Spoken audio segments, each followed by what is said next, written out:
교회에 나온 지 얼마 안 되는 성도가 있습니다. 하나님의 은혜로 복음의 진리를 깨닫고 회개합니다. 예수님을 구주와 주님으로 영접합니다. 예배나 또 기도회나 구역 모임을 참 좋아합니다. 열심히 참여합니다. 시간이 지나면서 신앙이 예쁘게 잘 자랍니다.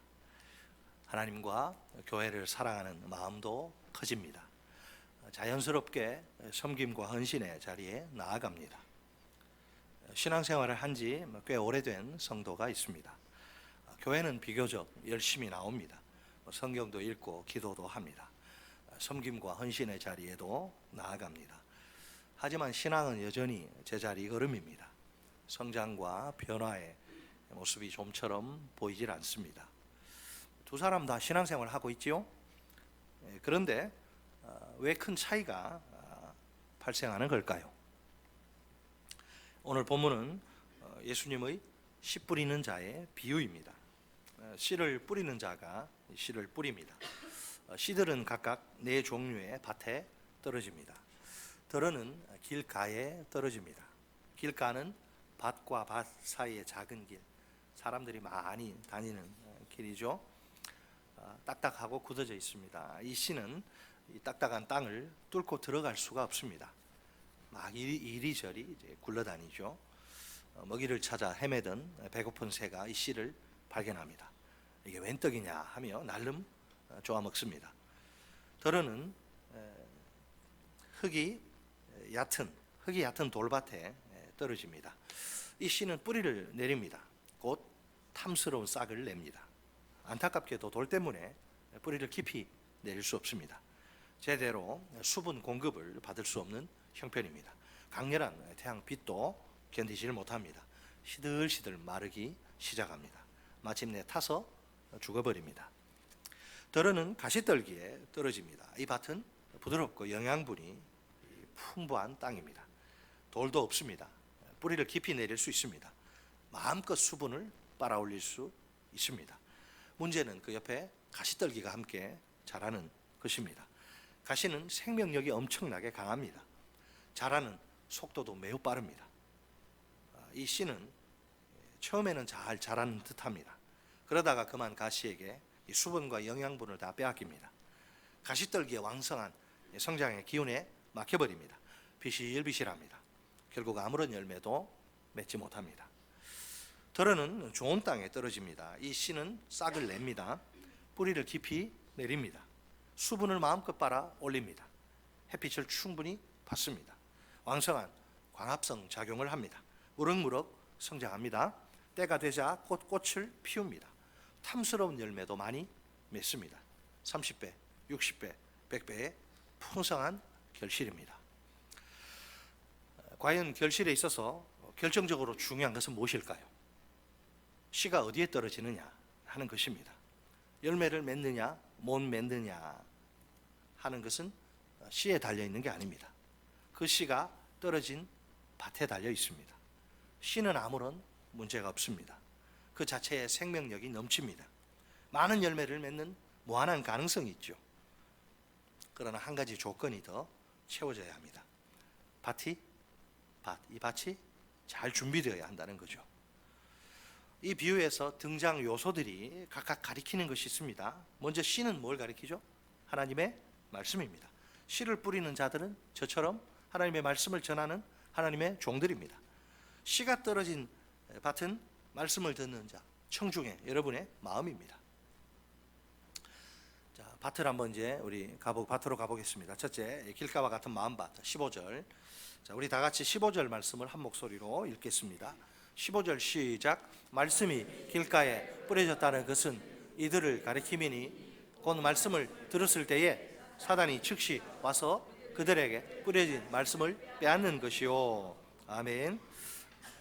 길가와 같은 마음 밭을 가진 자는 말씀을 듣기는 듣습니다. 하지만 한 말씀도 영접하지 않습니다. 받아들이지 않습니다. 사실은 말씀을 들은 게 아니죠. 이런 자들은 말씀을 들을 때 귀를 기울이지 않습니다. 말씀에 전혀 관심이 없기 때문입니다. 말씀이 얼마나 귀하고 소중한지, 좋은지 그 가치를 모르는 거예요. 또한 길가의 특징은 딱딱하다는 것입니다. 길가와 같은 마음밭을 가진 자는 그 마음이 굳어 있어요. 딱딱합니다. 그러니까 말씀이 역사할 수 없습니다. 기독교에 대한 편견과 선입견에 붙들려 있습니다. 마음이 딱딱합니다. 혹은 자기 생각이 아주 강합니다. 말씀에 대한 비판적인 생각이 가득합니다. 마음이 딱딱합니다. 혹은 마음속에 사람들의 철학이나 여러 생각들이 가득합니다. 이것들이 그를 지배하는 중입니다. 마음이 딱딱합니다. 그래서 하나님의 말씀을 받아들일 수 없습니다. 정확히 말해 하나님의 말씀이 들어올 스페이스가, 하나님의 말씀이 들어올 자리가 없는 겁니다. 만약 이렇게 말씀을 받아들이지 않으면 어떻게 될까요? 그것으로 끝나는 게 아닙니다. 호시탐탐 기회를 노리던 마귀가 일합니다. 말씀을 빼앗아 가버립니다. 그 사람이 말씀을 받고 회개하는 것을 지긋지긋하게 싫어하니까요. 그 사람이 죄사함을 통해 구원에 이르게 되면 자기 왕국이 손해를 보지 않습니까? 이것을 필사적으로 방해합니다. 자, 둘째 밭으로 갑니다. 돌밭과 같은 마음밭. 우리 다 같이 16절로 17절 말씀을 한 목소리로 읽겠습니다. 시작. 또 이와 같이 돌밭에 뿌려졌다는 것은 이들을 가리킴이니 곧 말씀을 들을 때에 즉시 기쁨으로 받으나 그 속에 뿌리가 없어 잠깐 견디다가 말씀으로 인하여 환난이나 박해가 일어나는 때에는 곧 넘어지는 자요. 아멘. 돌밭과 같은 마음밭을 가진 사람에게 장점이 있습니다. 어떤 장점이죠? 말씀을 즉시 즉각 기쁨으로 받는다는 것입니다. 스펀지가 물을 쫙쫙 흡수하듯이 말입니다. 말씀을 들을 때 소리치며 좋아합니다. 맞았어, 진리야. 이 말씀은 참으로 위대한 하나님의 진리야. 빙고, 브라보. 그러나 이 기쁨이 그리 오래 가지를 못합니다. 얼마 지나지 않아 사람이 돌변하고 맙니다. 말씀에 순종하는 게 불리하다고 판단되는 순간입니다. 과감히 진리의 말씀에 등을 돌려버립니다. 믿음의 뿌리가 없어요. 믿음에 기초가 허약하기 짝이 없습니다. 건물로 치면 난림공사, 부실공사입니다. 언제 무너져도 하나도 이상하지 않은 난림공사, 부실공사. 신앙생활 때문에 손해나 불이익이 찾아오면 견디질 못해요. 미련 없이 도망가 버립니다. 포기합니다. 이 시간 우리 모두 스스로에게 이런 질문들을 던져봅시다. 나는 하고 많은 종교 중에서 왜 하필 기독교를 선택했는가? 기독교의 예수 그리스도만이 이 세상에서 유일한 참된 진리이기 때문에 선택했는가? 이것이 살아있는 하나님의 말씀이고 생명이냐 멸망이냐를 결정하는 거룩한 진리이기 때문에 이 진리를 받아들였는가? 아니면 이 세상에서 축복받아 잘 먹고 잘 살기 위해 선택했는가? 솔직히 믿어보니까 남들보다 더 건강하게 사는 거 아닙니다. 교통사고도 나고 암에도 걸리고 돈을 더 잘 벌지도 못해요. 내가 믿었다고 좋은 직장에 꼭 들어가는 거 아닙니다. 그동안 진리이기 때문에 내가 받아들인 말씀 아닌가요? 속된 말로 믿어도 별 돈이 안 되네, 별 유익이 없네. 어느새 그 말씀에 쉽게 등을 돌려버려요. 근데 예수 믿는 게 이게 돈이 되냐, 무슨 유익이 있냐, 이게 남들보다 좀 괜찮게 살면 모르는데 그러지도 않고 똑같이 병 걸리고 똑같이 사고 나고 뭐야 도대체? 필요 없어. 이런 뿌리 없는 자들이 한국 교회 안에 얼마나 많은가요? 다시 한번 이 질문들 앞에 함께 서봅시다. 저도 예외가 아니에요. 함께 같이 쓰는 거예요. 오늘 나는 왜 기독교를 선택했나? 오늘 나는 왜 예수 그리스도를 따르고 있나? 오늘 나는 왜 하나님을 예배하고 있나? 오늘 나는 왜 설교를 듣고 있나? 단순히 남들보다 더 잘 살기 위해서인가? 더 많은 축복을 받아 누리기 위해서인가? 그런 목적으로만 이 자리에 나와 있지 않나? 물론 축복이 전혀 없는 거 아닙니다. 좋으신 하나님은 당연히 많은 축복을 우리에게 주십니다. 그렇지만 그것 때문에 내가 예수 그리스도를 믿나요? 그것이 내가 예수 그리스도를 믿는 근본 이유인가요? 아니 그것 때문에 예수님을 믿어야 한다고 성경이 그렇게 가르칩니까? 사랑하는 성도 여러분, 오늘 나는 이처럼 자신 있게 당당하게 이 세상을 향해 선포할 수 있나요? 오직 예수 그리스도만이 내게 유일하고 참된 생명의 진리입니다. 그분은 내 전부요, 내 모든 것입니다. 내 목숨을 잃을 수는 있어도, 내 재산을 잃을 수는 있어도 예수 그리스도를 포기할 수는 없습니다. 이렇게 고백하실 수 있어요? 아멘 안 하시는 분들은 어쩌자는 겁니까? 자, 따라서 하십니다. 오직 예수 그리스도만이 내게 유일하고 참된 생명의 진리입니다. 그분은 내 전부요, 내 모든 것입니다. 내 목숨을 잃을 수는 있어도, 내 재산을 다 빼앗길 수는 있어도 예수 그리스도를 포기할 수 없습니다. 아멘. 예수 가장 귀한 그 이름 예수. 내게 유익하면 선택하고 내게 돈이 되면 선택하고 손해가 되면 버린다고 칩시다. 어떻게 그런 것이 유일하고 참된 생명의 진리라고 할 수 있을까요? 만약 하나뿐인 소중한 내 목숨을 그런 것에 건다면 어떨까요? 스스로 가장 어리석은 사람이라고 광고하는 꼴입니다. 우리 주님이 얼마나 귀한지 몰라요.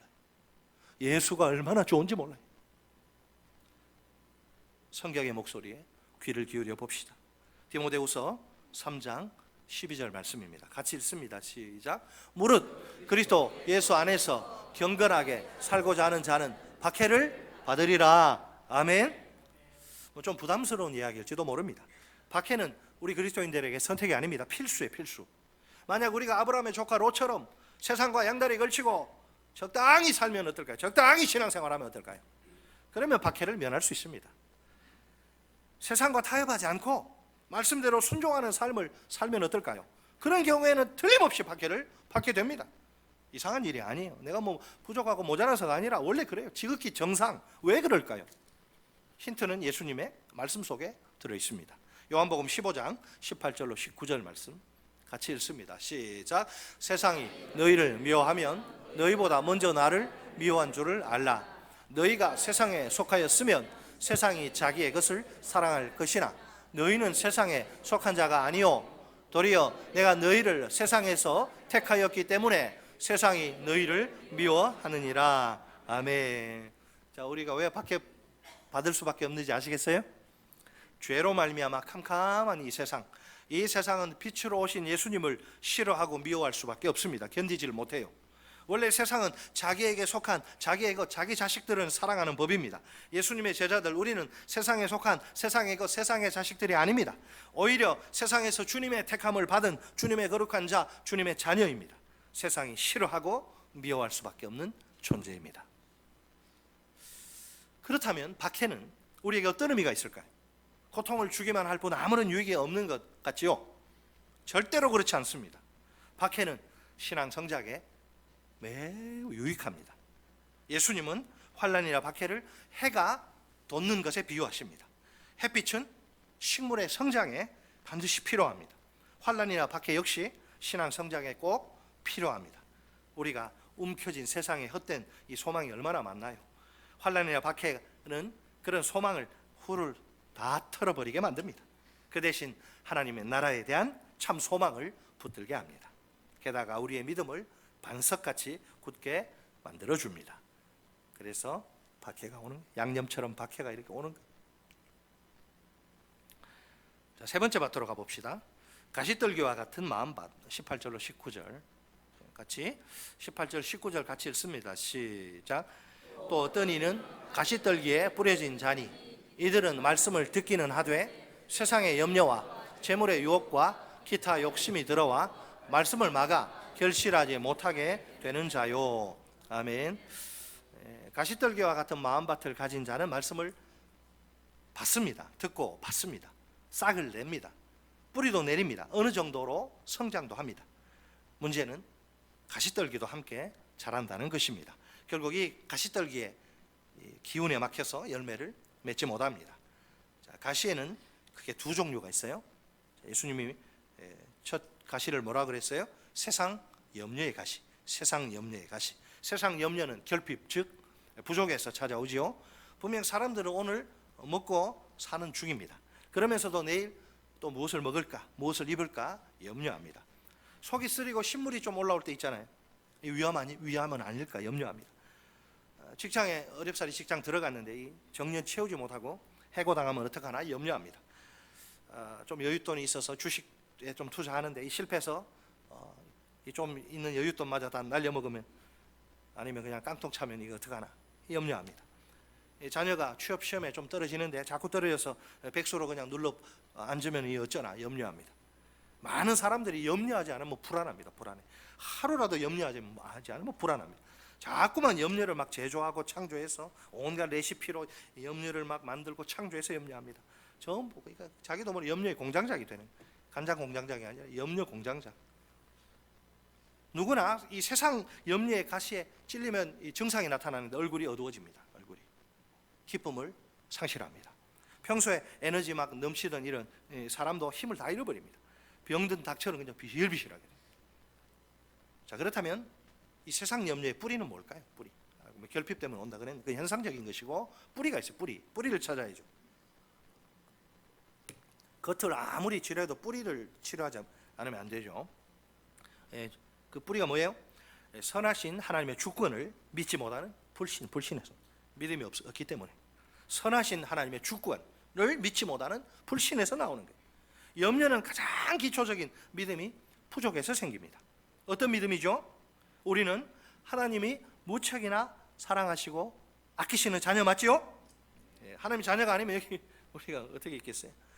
하나님이 자녀인 우리를 친히 먹여주시고 입혀주십니다. 이 세상 살려면 자식 키워야 되고 또 식비도 필요하고 돈 필요한 거 다 아시죠? 구하기 전에 있어야 할 걸 다 아시죠? 그러니까 자녀 친히 먹여주시고 입혀주십니다. 이것이 우리가 붙들어야 할 가장 기초적인 믿음. 여기에 우리가 염려에서 해방되는 비결이 있습니다. 우선 우리가 염려의 뿌리는 이 불신이다. 불신이라는 사실을 기억해야 합니다. 그리고 그 불신을 회개해야 합니다. 하나님이 틀림없이 내 인생 책임져 주시리라 믿어야 합니다. 하나님을 전폭적으로 신뢰해야 합니다. 그런 다음 먼저 하나님의 나라와 그분의 의를 구해야 합니다. 신실하신 하나님이 내 인생 가운데 역사하십니다. 내 삶에 필요한 모든 것들을 풍성히 공급해 주십니다. 비로소 염려에서 해방될 수 있습니다. 염려에서 해방되는 이런 은혜가 우리에게 있기를 주의 이름으로 축원합니다. 가시, 또 못된 가시 하나가 재물의 유혹이란 또 이 가시, 엄청난 가시가 있어요. 재물에 대한 욕심, 탐심이죠. 사람들은 재물만 있으면 행복해질 줄 압니다. 그래서 돈을 사랑합니다. 여러분, 세상에 어떤 일도 자기 건강을 해쳐가면서 해야 되는 일 없어요. 그건 하면 안 돼요. 그런 일은 돈을 버는 건 뭐 취미 활동하건, 너무 심하게 하면 몸 또 고장 병나. 돈 벌다가 돈 하다가 그냥 사람 몸이요 6일 일하고 하루 쉬게 돼 있어요. 이게 그렇지 않으면 이게 메커니즘이 무너져 가지고 병듭니다. 재물만 많으면 만족할 줄 모르고, 많으면 행복해질 줄 알고, 그래서 돈을 사랑하고 재물에 대해서 늘 more, 더 만족을 모르고 욕심을 부리죠. 사실은 큰 착각 속에 살고 있는 겁니다. 여러분, 우리 인간의 욕망을 대해 너무 순진하게 생각했어요. 욕망이 채워져요. 이게 인간의 욕망. 인간의 욕망은요 밑이 뻥 뚫린 큰 구덩이와 같아요. 입구는 있는데 바닥이 없어요. 아무리 채우고 또 채워도 소용없어요. 절대로 채워지지 않습니다. 온 우주를 다 통째로 집어넣어도 채울 수 없습니다. 제가 늘 이야기하죠. 이 물을 마시는 자마다 다시 목마르려니와. 이 물이 뭐예요? 그것을 통해서 기쁨과 만족과 행복을 누리는 세상의 모든 것들 아무리 끌어모아 봐라, 잠시뿐이고 또 목마르지. 내가 너희에게 주는 물은 이 물과 같지 않다. 다시는 목마르지 않냐. 욕망에 대해서 순진한 생각하면 안 돼요. 메꿔지지 않아요. 막 단칸방에서 살다가 월세라도 가면 좋겠다. 월세 가지요. 얼마나 좋아하는 감사하는지 몰라요. 좀 있다 보니까 누구는 나는 월세 살고 저는 전세 살고, 뭐예요 이거? 또 전세 또 전세 옮겨가지고 얼마 처음에 좋아요. 누구는 자가고 나는 왜 전세야? 만족 없다니까. 재물에 대한 예수님의 정말 등골 오싹한 경고를 보십시오. 마태복음 6장 24절 말씀입니다. 같이 읽습니다. 시작. 한 사람이 두 주인을 섬기지 못할 것이니 혹 이를 미워하고 저를 사랑하거나 혹 이를 중히 여기고 저를 경히 여김이라. 너희가 하나님과 재물을 겸하여 섬기지 못하느니라. 아멘. 같이 합니다. 너희가 하나님과 재물을 겸하여 섬기지 못하느니라. 아멘. 만고불변의 진리예요. 이거는 진리. 주님의, 목사의 말이 아니고 주님의 말씀입니다. 하나님이란 주인이 있고 이 재물이란 주인이 있는데 주인을 선택하는 둘은 안 돼. 하나님 선택할래? 재물 선택할 때 양자택일입니다. 어떻게 하시겠습니까? 주인에 대한 헌신은요, 둘로 나뉠 수 없어요. 충신 불사 이군입니다. 충신은 두 임금을 섬기지 않아요. 죽을 수는 있어도 주인에 대한 헌신, 이게 하나님 마음이에요. 주인에 대한 헌신 둘로 나뉠 수 없어요. 전적으로 한 주인에게만 헌신이 집중되어야 합니다. 자, 제자들에 대한 예수님의 기대, 이 말씀 하시는 기대가 있을 거죠. 참 주인이신 하나님께만 충성심을 보이는 것입니다. 하나님을 섬기면서 재물도 함께 섬기는 거, 그 가짜 주인 섬기는 거 불가능해요. 사실 재물은 뭐 가치 중립적이죠. 그 뭐 돈이 뭐 악하거나 뭐 나쁜 게 아니죠. 또 그게 뭐 착한 것도 아닙니다. 그러나 그것은 대단한 위력이 있습니다. 언제든지 하나님 대신에 자기에게 충성할 것을 요구합니다. 하나님의 가장 강력한 라이벌이 돈입니다. 경쟁 상대. 재물은 인간의 충성심을 막 끌어내는 아주 무시무시한 파워가 있어요. 오늘날 자본주의 사회, 물질주의가 팽배하죠. 모든 거 물질로 평가합니다. 물질주의는 우리의 이 그리스도인들의 마음과 영혼까지 빼앗아가요. 그래서 위험한 겁니다. 사실상 물질주의는 단순히 경제 문제가 아닙니다. 위험천만한 거짓 종교고 우상입니다. 솔직히 재물의 위력은 굉장합니다. 하나님께 대한 충성심을 갉아먹고 빼앗아가기에 충분합니다. 일단 재물에 눈이 멀면 정말 위험합니다. 점점 더 재물에 집착하게 되고 그 결과 말씀을 듣고 깨달아도 그 생명을 잃게 되고 마지막에는 아무런 열매를 맺지 못하게 됩니다. 여러분이 굉장히 심각하게 들으셔야 돼요. 퍼센티지로 보면 네 밭 중에 세 밭이 못 맺어요. 한 밭. 75%는 열매 못 맺어요. 25%만 맺습니다. 이게 제자들에게 위로가 될지 몰라요. 아무리 말씀을 전해도 75%는 못 맺는다. 25%만. 말씀을 전하는 목사들에게 위로가 되고 듣는 우리 청중 입장에서는 내가 25%에 속해야지. 이해되시죠? 그죠? 이해 안 되세요? 주님이 넓은 문으로 들어가라 그래요? 좁은 문으로 들어가래요? 좁은 문. 잘 생각하셔야 됩니다. 자, 이제 네 번째 마지막 밭으로 갑니다. 좋은 마음밭. 20절. 우리 다 같이 20절 말씀을 한 목소리로 읽겠습니다. 시작. 좋은 땅에 뿌려졌다는 것은 곧 말씀을 듣고 받아 30배나 60배나 100배 결실을 하는 자니라. 아멘. 자, 말씀을 듣고 받는다, 이게 무슨 뜻이죠? 말씀에 순종하고 말씀을 쫓아 따라 산다는 의미입니다. 이런 사람은 말씀을 지극히 사랑합니다. 언제나 말씀을 가까이 합니다. 현실의 가능성으로 말씀을 판단하지 않습니다. 하나님의 말씀은 판단을 위해서 주어진 게 아닙니다. 순종을 위해서 주어진 것입니다. 따라서 하십니다. 하나님의 말씀은 판단을 위해서 주어진 것이 아니다. 순종을 위해서 주어진 것이다. 순종이 복이기 때문에 그래요. 우리를 향한 하나님의 뜻은 행복입니다. 행복의 길은 순종입니다. 자, 그런데 하나님의 말씀을 이성으로 판단하는 일들이 참 많습니다. 지금 제가 이게 하나님의 말씀이냐 아니냐 판단하는 걸 말하는 게 아니에요. 성경에 기록된 하나님의 말씀이 그대로 선포되는 경우입니다. 그런데도 그 하나님의 말씀을 자신의 어떤 상황, 환경을 가지고 실현 가능성이 있느냐 없느냐 판단하는 거예요. 내가 이거 할 수 있겠다, 실현 가능성이 있어 보이면 순종합니다. 반면에 이거 말도 안 돼, 실현 가능성이 없다고 판단되면 거부합니다. 하나님의 말씀으로 인정하기 싫은 거예요. 그 말씀을 거부해도 사는데 아무 지장이 없어서 그럴까요? 왜 그럴까요?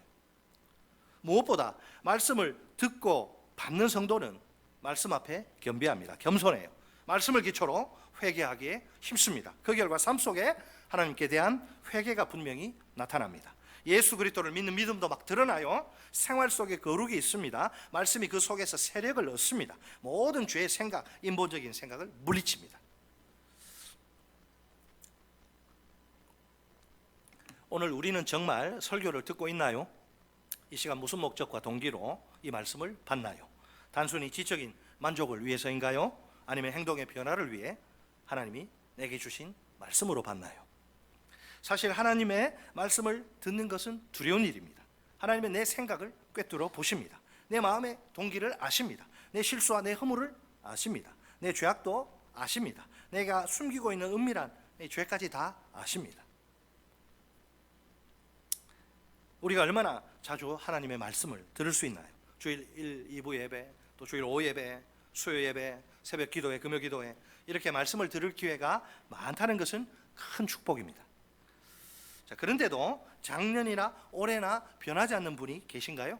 말씀을 내가 들었는데 왜 안 변할까? 만일 여전히 그대로라, 그건 기적이에요, 기적. 다르게 그분을 설명할 길이, 방법이 전혀 없습니다. 그 결정적인 증거 여기 있습니다.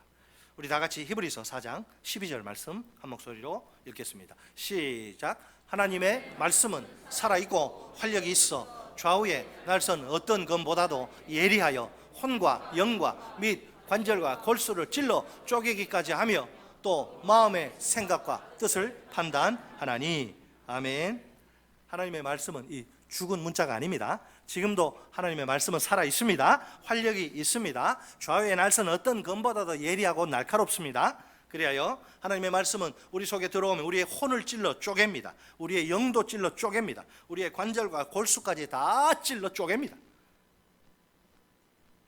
하나님의 말씀을 내가 진정으로 받는 순간입니다. 어떤 일이 벌어질까요? 그 순간 내게 놀라운 일이 벌어집니다. 살아계시며 전능하신 하나님이 내 삶 속에 친히 찾아오십니다. 나를 통치하십니다. 하나님이 나를 다스리십니다. 나를 어루만지십니다. 바로 그 자리에 하나님의 나라가 임합니다. 좋은 땅에 씨가 뿌려졌다. 어떤 의미일까요? 이 말씀을 하나님의 말씀으로 받아 듣는 것입니다. 깨닫는 것입니다. 이 말씀을 내 삶 속에 적용하려고 하나님의 도움을 의지하는 것입니다. 이 말씀대로 순종하기 위해 하나님께 간절히 부르짖어 기도하는 것입니다. 몸부림을 치는 것입니다. 그때 비로소 30배, 60배, 100배 풍성한 열매가 맺힙니다. 그 결과 나란 사람이, 아무도 변화시킬 수 없는 나란 사람이 변합니다. 내 인격이 달라집니다. 내 생활이 바뀝니다. 내 삶 속에 하나님을 만난 분명한 증거가 확실히 나타납니다. 하나님이 내 삶을 뒤집어 놓기 시작하십니다. 주님 앞에서 이 시간 우리의 모습을 점검해 봅시다. 현재 내게 이 생명의 씨가, 이 엄청난 이 능력의 씨가 떨어지는 중입니다. 나는 과연 어떤 밭인가요? 길가와 같은 마음 밭인가요? 사탄이 즉시 와서 말씀을 빼앗아가는 그런 밭은 곤란합니다. 아니면 돌밭과 같은 마음 밭인가요? 말씀 때문에 환난이나 박해가 일어나면 곧 넘어지는 밭도 거부합니다. 아니면 가시떨기와 같은 마음 밭인가요? 세상의 염려와 재물의 유혹과 기타 욕심으로 열매 맺지 못하는 밭도 사절입니다. 아니면 좋은 땅과 같은 마음밭인가요? 30배나 60배나 100배 열매 맺는 밭이면 참 좋겠습니다. 75%가 아니라 25%에 속하게 되시기를 주의 이름으로 축원합니다.